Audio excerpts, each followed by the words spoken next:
নমস্কার বন্ধুরা, welcome to my channel. বন্ধুরা, আরও একবার আমার ছাদ বাগানে চলে এলাম। বেশ কিছুদিন আগে একটা ভিডিও শেয়ার করেছিলাম যেখানে আমার ছাদ বাগানে কি কি সবজি লাগিয়েছি সেটাই দেখিয়েছিলাম। তার মধ্যে ছিল এই আলুর গাছগুলো। কিন্তু এখন তো আলুর গাছগুলো দেখুন কেমন শুকিয়ে গেছে। আর এই আলুটা মাটির একেবারে উপরে ছিল, সেটাই দেখলাম কীরকম যেন সবুজ হয়ে গেছে। এটা নিয়ে আমি ভিডিও শেষে আসছি। তার আগে দেখুন বন্ধুরা, এই যে আলুর গাছগুলো, এগুলো কিন্তু আমি শুধুমাত্র শাক খাওয়ার জন্যই লাগিয়েছিলাম, কারণ আলুর শাক খেতে আমার বেশ ভালো লাগে।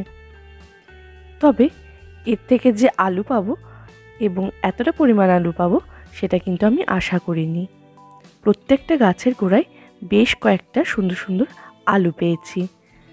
এটা অতিরিক্ত পাওনা বলা যেতে পারে, কারণ এই কয়েকটা আলু গাছ পরপর লাগিয়েছিলাম শুধুমাত্র শাক খাওয়ার জন্যই।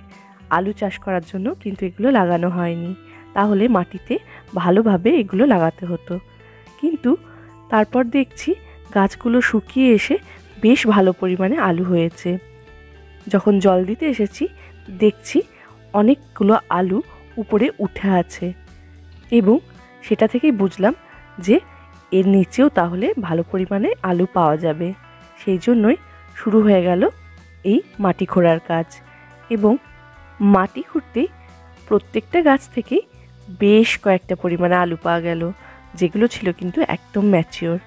কি সুন্দর সাদা তরতাজা নিজের বাগানের অর্গানিক উপায়ে চাষ করা আলু।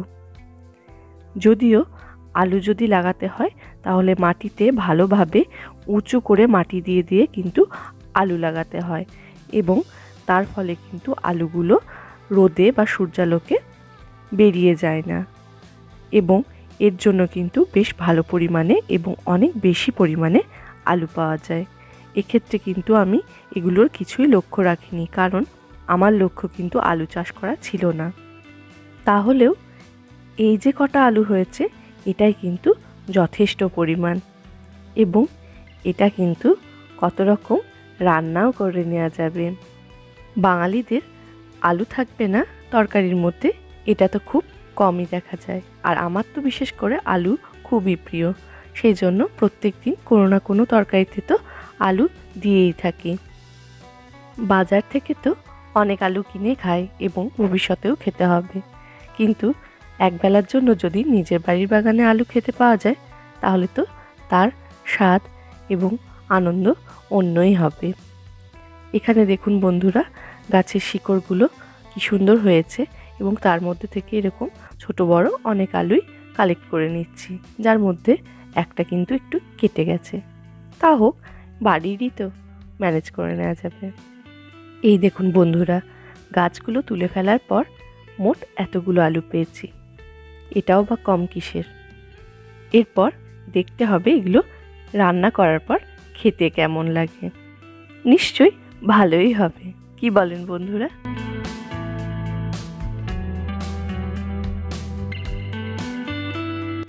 কিন্তু রান্না করতে গেলে তো আগে এই আলুগুলোকে পরিষ্কার করে নিতে হবে, কারণ এর চারপাশে এখন লেগে আছে অনেক কাদামাটি।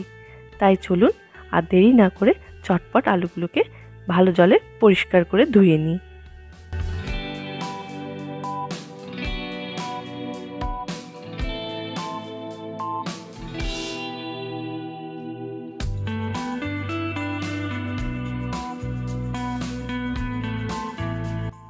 দেখুন বন্ধুরা, এখানে কিন্তু আমার আলু ধোয়ার কাজ শেষ। তবে শেষে আমি চলে আসি সবুজ আলুর কথায়। সেই যে দেখিয়েছিলাম আলুগুলো সবুজ হয়ে যাচ্ছে, সেই আলুগুলো কিন্তু আমাদের শরীরের জন্য বেশ ক্ষতিকারক। তাই চেষ্টা করতে হবে সবুজ আলু যাতে আমরা কোনো মতেই না খাই। এই আলুটা তো খাবোই না, তাছাড়াও এই যে অল্প সবুজ হয়ে গেছে এই পুরো আলুটাই বাদ দেব, কারণ এর মধ্যে যে বিষাক্ত পদার্থটা আছে সেটা কিন্তু অলরেডি পুরো আলুর মধ্যেই ছড়িয়ে গেছে। তাই কিছুটা বাদ দিয়ে কিছুটা রাখবো, এটা করলে হবে না। যেখানেই সবুজ আলু থাকবে পুরোটাই বাদ দিয়ে ফেলতে হবে। বন্ধুরা, ভিডিওটিতে কিছু ভালো লেগে থাকলে লাইক এবং শেয়ার করে দেবেন, এবং কমেন্ট করতেও ভুলবেন না, এবং চ্যানেলটিকে সাবস্ক্রাইব করে আমার পাশে থাকবেন। ধন্যবাদ।